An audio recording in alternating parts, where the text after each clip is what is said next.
La revue de la presse africaine. Madame, Monsieur, bienvenue à tous. Côte d'Ivoire, pour commencer, l'AIBF appelle à garantir aux jeunes handicapés l'accès à l'information et aux choix éclairés, titre l'agence ivoirienne de presse. Ainsi, l'association ivoirienne pour le bien-être familial a appelé hier à garantir aux jeunes handicapés l'accès à l'information et aux choix éclairés. L'AIBF a fait ce plaidoyer à l'occasion d'un meet-up de dialogue intergénérationnel organisé à son siège à Abidjan avec les parents, les jeunes et les adolescents en situation de handicap axé sur l'éducation à la santé et à la vie saine. Le directeur exécutif de l'AIBF, Ouattara Pascal, a exhorté les parents et encadreurs à renforcer le dialogue et la compréhension mutuelle afin d'accompagner les adolescents et jeunes concernés. Il affirme, je cite, cette rencontre doit être une véritable tribune de partage d'expériences, de capitalisation de bonnes pratiques et de renforcement des capacités pour mieux soutenir nos enfants. Et puis nous passons au Togo. Le Togo tire profit du marché régional de l'électricité, titre République togolaise, le site d'information.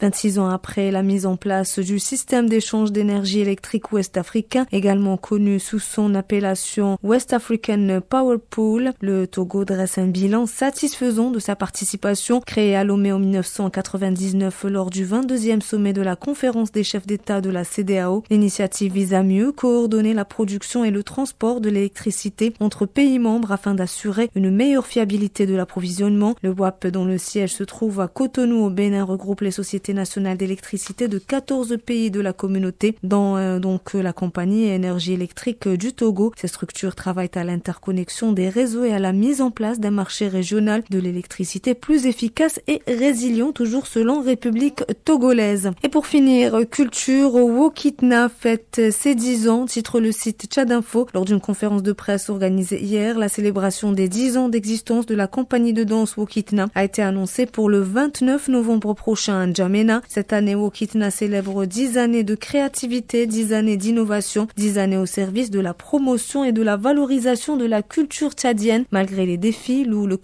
comité d'organisation. Depuis sa création, Wokitna s'est imposé comme un acteur incontournable dans son domaine. Ces 10 années sont les fruits d'un travail collectif, d'un esprit d'équipe indéfectible et d'une détermination à toujours viser l'excellence. Au programme de cette célébration, il est inscrit 3 activités, une conférence sur l'importance des acteurs culturels dans la recherche et la préservation de la paix au Tchad, une caravane de sensibilisation sur la cohabitation pacifique et une soirée caritative pour la mobilisation des fonds afin de doter la compagnie de matériel de sonorisation, toujours souligne le site Tchadinfo. Et c'est la fin de cette revue de presse africaine. Retrouvez juste après une petite pause musicale Zoom in Africa signé Imen Oued.